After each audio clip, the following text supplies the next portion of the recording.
BUMD Jawa Timur terdiri dari Bank Jatim, BPR Jatim, Jamkrida Jatim, Asuransi Bangun Askrida, Petrogas Jatim Utama, PT Air Bersih Jatim, PT Pancawira Usaha, PT Jatim Geraha Utama, dan PT Siar. Jika dikelompokkan ada dua BUMD Jatim itu bergerak di sektor perbankan, kemudian sektor asuransi yaitu asuransi penjaminan kredit dan asuransi yang umum, kemudian sektor minyak, gas, dan sumber daya alam, kemudian sektor penyediaan air minum, sektor aneka industri, serta sektor properti real estate. Terakhir sektor pengelolaan kawasan industri. Sebenarnya dari 9 BUMD yang ada di Jawa Timur, ya tidak semuanya sebenarnya terkait dengan barang dan jasa yang menyangkut hajat hidup orang banyak, ya misalkan barang dan jasa terkait dengan kebutuhan pokok untuk beras misalkan, atau kebutuhan pokok yang lain. Ya contoh misalkan PT Pancawira Usaha. Nah itu kan bergerak di banyak sektor, ya tidak hanya bergerak di sektor tertentu yang menyangkut hajat hidup orang banyak. Nah begitu banyaknya itu masuk ke sektor-sektor yang sebenarnya nggak terlalu penting bagi masyarakat secara umum, misalkan ya masuk ke sektor makanan minuman dengan produksi sirup misalkan, atau produksi es misalkan. Nah itu kan sektor-sektor yang sebenarnya harusnya itu dikelola oleh swasta. Ya tidak perlu BUMD kemudian masuk ke sektor-sektor yang seperti itu. Masukannya sangat spesifik ya, menyentuh ke hal-hal yang sangat substantif dan krusial. Tentunya semuanya akan dicermati bersama, dirembuk bersama, dibahas bersama dalam mewujudkan mekanisme tata kelola yang tentunya lebih baik, lebih unggul.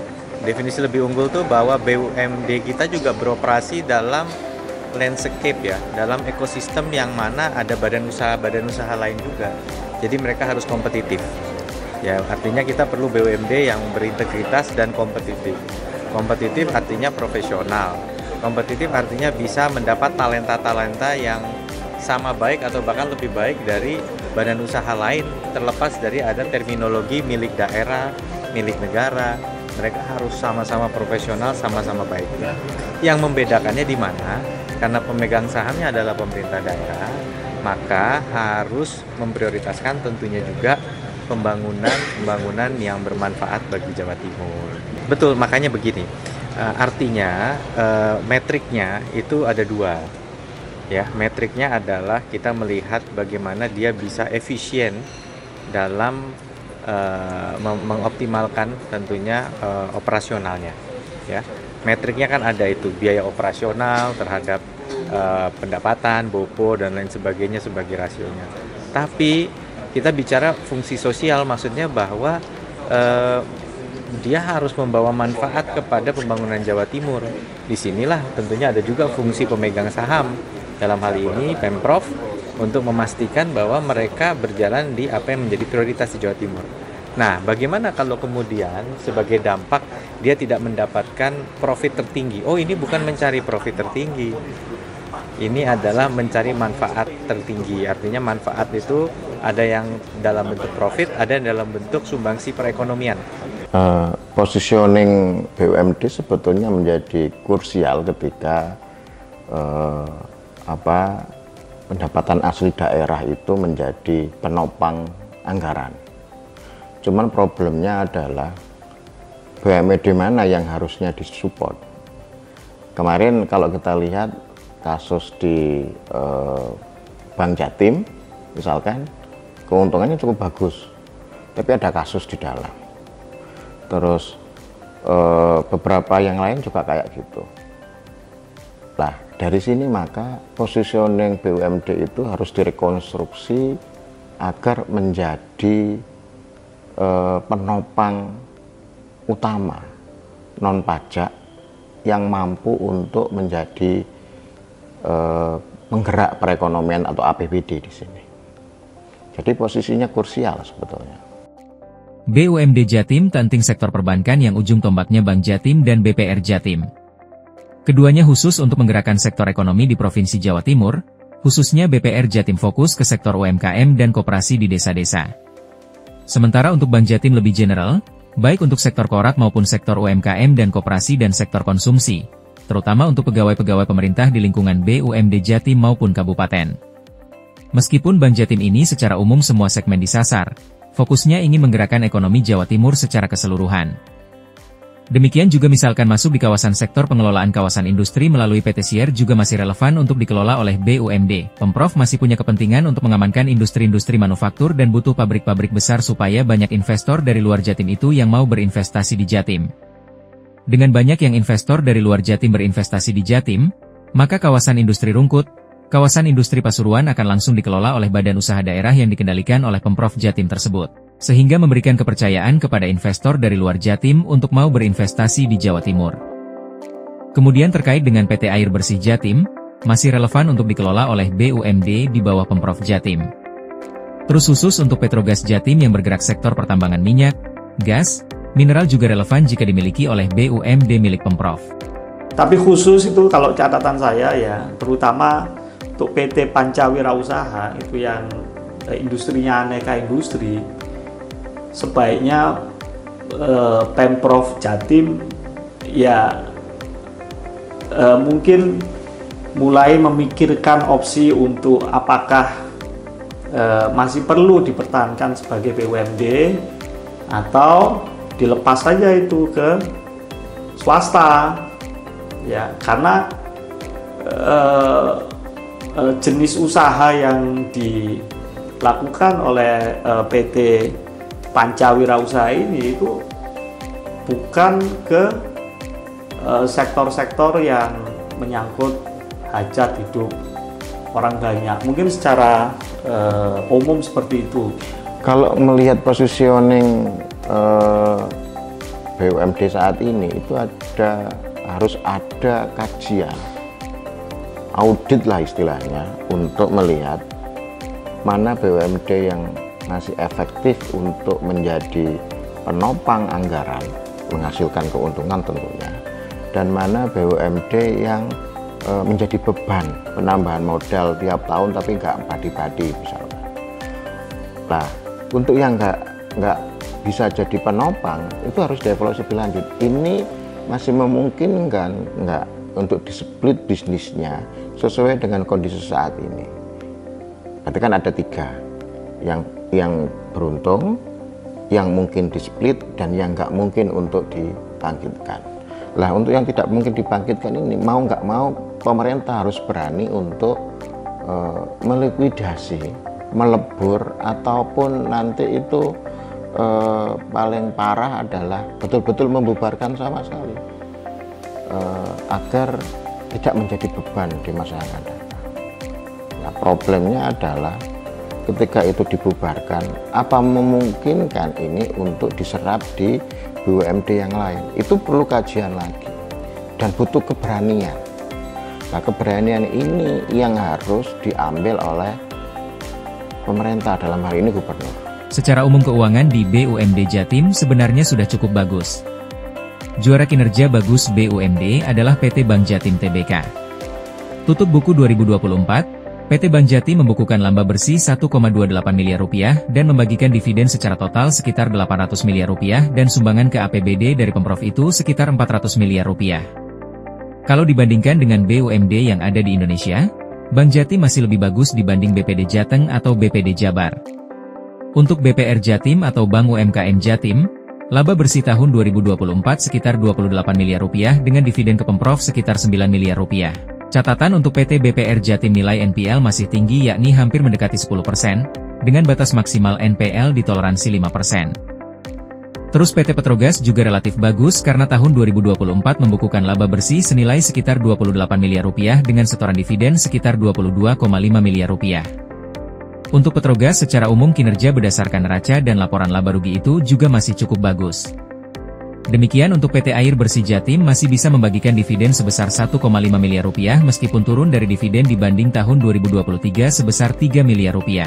Terus untuk PT Pancawira Usaha, Meskipun tidak mengalami kerugian tetapi dividen yang disetor relatif kecil hanya 1 miliar rupiah dan turun dibanding tahun 2023 sekitar 1,8 miliar rupiah. Memang terjadi penurunan namun kinerja masih positif. Kemudian PT Jatim Geraha Utama dividen disetor tahun 2024 sebesar 1 miliar rupiah, dari prioritas sebelumnya tahun 2023 itu sebesar 2,1 miliar rupiah. PT Siar tahun 2024 masih membukukan dividen kurang lebih 15 miliar rupiah. Sebenarnya secara umum kinerja keuangan BUMD berdasarkan raca dan laporan laba rugi relatif masih cukup baik. Di tahun 2025 diperkirakan pendapatan Pemprov Jatim di APBD kurang lebih sekitar 28,4 triliun. Nah, sementara setoran dividen dari BUMD ke pendapatan Pemprov Jatim kurang lebih sekitar 400 miliar rupiah. Nah, dengan angka yang kurang lebih sekitar 400-an miliar, maka sebenarnya kontribusi dari dividen yang diperoleh dari BUMD yang ada di wilayah Jawa Timur itu cuma nilainya sekitar 1,6% sebenarnya dari total pendapatan yang direncanakan atau ditarget untuk bisa diterima oleh Pemprov Jatim selama tahun 2025 ini. Jadi memang relatif ya kecil, ya kurang lebih nilainya ya sekitar 1% lebih lah, relatif kecil sebenarnya. Jadi nggak terlalu ngefek juga sebenarnya. Sementara ya kalau kemudian diarahkan murni ke profit ya sebenarnya nggak terlalu ngefek.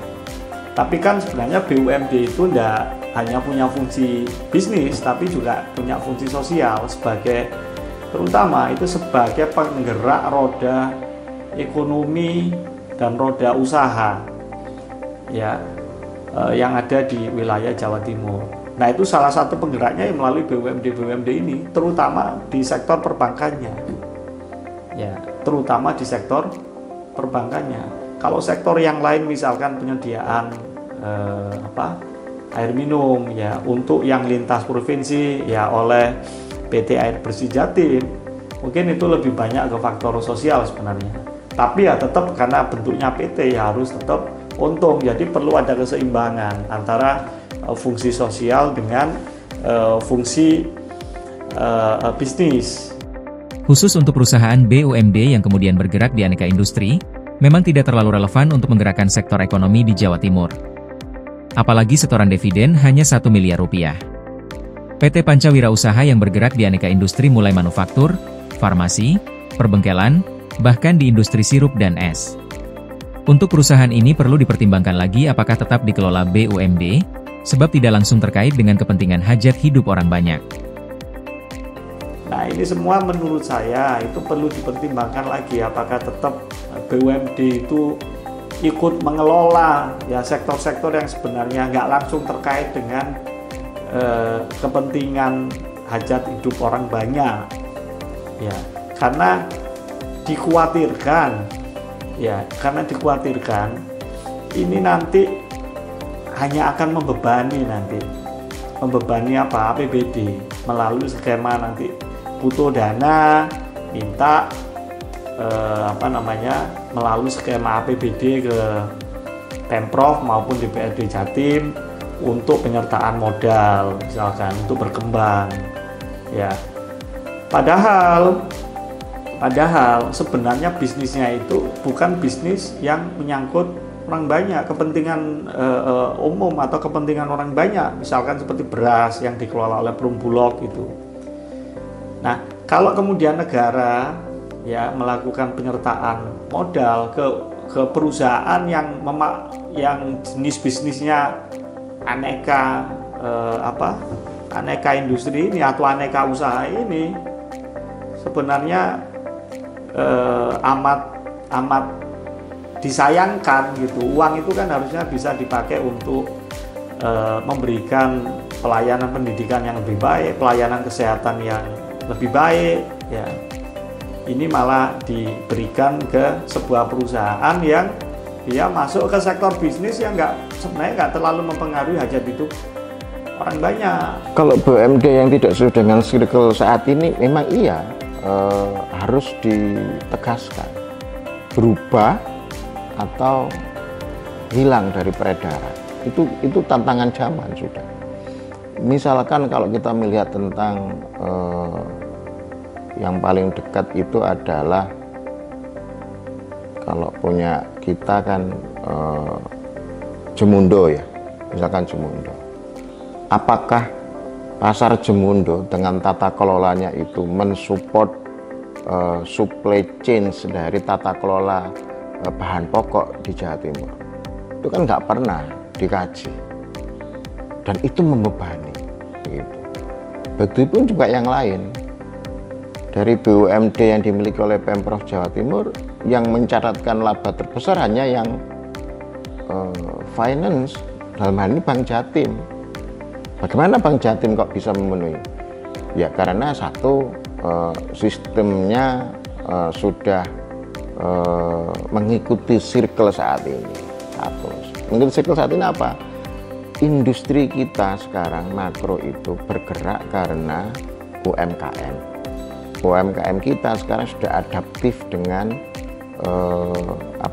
digital marketingnya, dan itu dilihat dan dibaca, dan dia support di sana. Nah, apakah BUMD yang lain kayak gitu? Harus. Kalau enggak, ya nggak bisa akan bertahan. Bagaimanapun BUMD sebagai badan usaha harus untung. Agar untung maka harus punya tata kelola yang bagus, corak governance harus bagus. Menuju tata kelola bagus maka aspek utama yang harus diperhatikan yaitu memilih seorang dewan komisaris dan direksi BUMD harus mempertimbangkan faktor profesionalitas atau keahlian atau kompetensi. Baru faktor-faktor yang lainnya boleh dipertimbangkan, misalkan faktor politik. Baru faktor-faktor yang lainnya boleh dipertimbangkan, misalkan faktor politik, misalkan tim sukses dulu dari gubernur atau tim sukses dari wali kota, bupati masuk BUMD boleh, ya boleh masuk ke BUMD sebagai komisaris atau bahkan sebagai direktur di BUMD boleh, tetapi tidak boleh hanya karena alasan politik, ya karena balas budi di masa lalunya pernah jadi tim sukses, tetapi harus ada pertimbangan faktor profesionalitas atau kompetensi atau keahlian yang harus dimiliki oleh orang yang nanti akan menduduki jabatan baik di komisaris maupun direktur BUMD. Bagaimanapun dana dari penyertaan modal harus dipertanggungjawabkan kepada masyarakat Jawa Timur.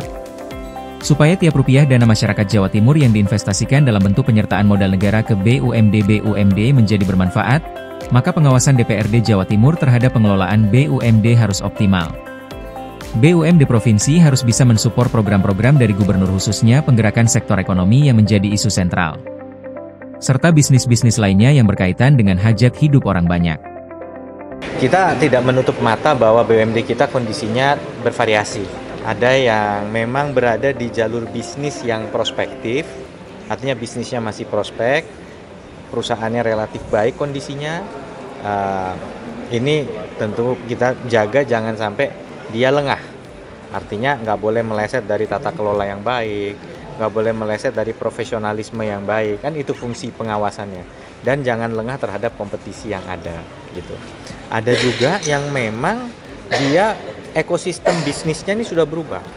Jadi kan ada jenis-jenis usaha yang mungkin hari ini itu sudah mulai berubah peta persaingannya, berubah, sudah bersaing bukan dengan produk yang sama tapi dengan produk yang lain. Ini kita petakan, ya. Ada lagi yang memang masih di bisnis yang prospektif tapi dianya sudah kurang kompetitif. Misalnya mesin-mesinnya warisan zaman bahela gitu ya. Nah, itu bagaimana sekarang misalnya? Apakah mereka kita terus dorong agar membeli mesin-mesin terbaru? Apakah SDM-nya siap untuk kemudian bersaing dengan perusahaan lain yang baru yang mungkin punya pendekatan atau teknologi yang beda? Nah, ini dipetain. Cuman ingat gitu, kita di BUMD juga memang diamanai menjaga kesinambungan lapangan kerja kan gitu ya. Nah, makanya mencari titik tengah di antara ini adalah salah satu tujuan kita membenahi peraturan terkait dengan BUMD tadi. Sebenarnya ada yang terakhir itu terkait dengan penyertaan modal negara. Nah, BUMD ini kan biasanya identik dengan badan usaha yang selalu mengandalkan pendanaan dari negara melalui kalau BUMD-nya provinsi kan melalui dana APBD provinsi, ya kan. Itu di masa lalu kan itu selalu BUMD ini kan secara umum itu minta tambahan dana, ya minimal untuk bisa bertahan di industrinya, juga sebagian untuk alasan biasanya untuk bertumbuh, ya. Nah, penyertaan modal negara ini memang harus dipikirkan matang-matang. Perlu dilakukan kajian yang serius, ya, yang lebih mendalam terhadap setiap permintaan dari BUMD ini untuk mendapatkan tambahan modal melalui skema penyertaan modal negara atau PMN ini. Kenapa? Karena sumbangsinya dari BUMD ini selain Bank Jatim, ya, itu kecil. Ya, saya kasih contoh misalkan yang untuk PT Pancawira Usaha, ya, dividen yang dibagikan dari laba tahun 2024 kan dibagikannya otomatis tahun 2025 itu sekitar 1 miliar. Lah masa setor dividen 1 miliar minta tambahan modal ke Pemprov Jatim melalui skema APBD-nya Bank Jatim, melalui skema APBD-nya Pemprov Jawa Timur, ya, mintanya sekitar 500 miliar atau 250 miliar. Lah ini setor 1 miliar mintanya 500 atau mungkin 200 miliar. Kan ini kalau dari sisi hitung-hitungan ekonomi tidak perlu jadi tidak perlu pakai analisis yang canggih lah, bahwa kok ini sepertinya ada yang ganjil gitu.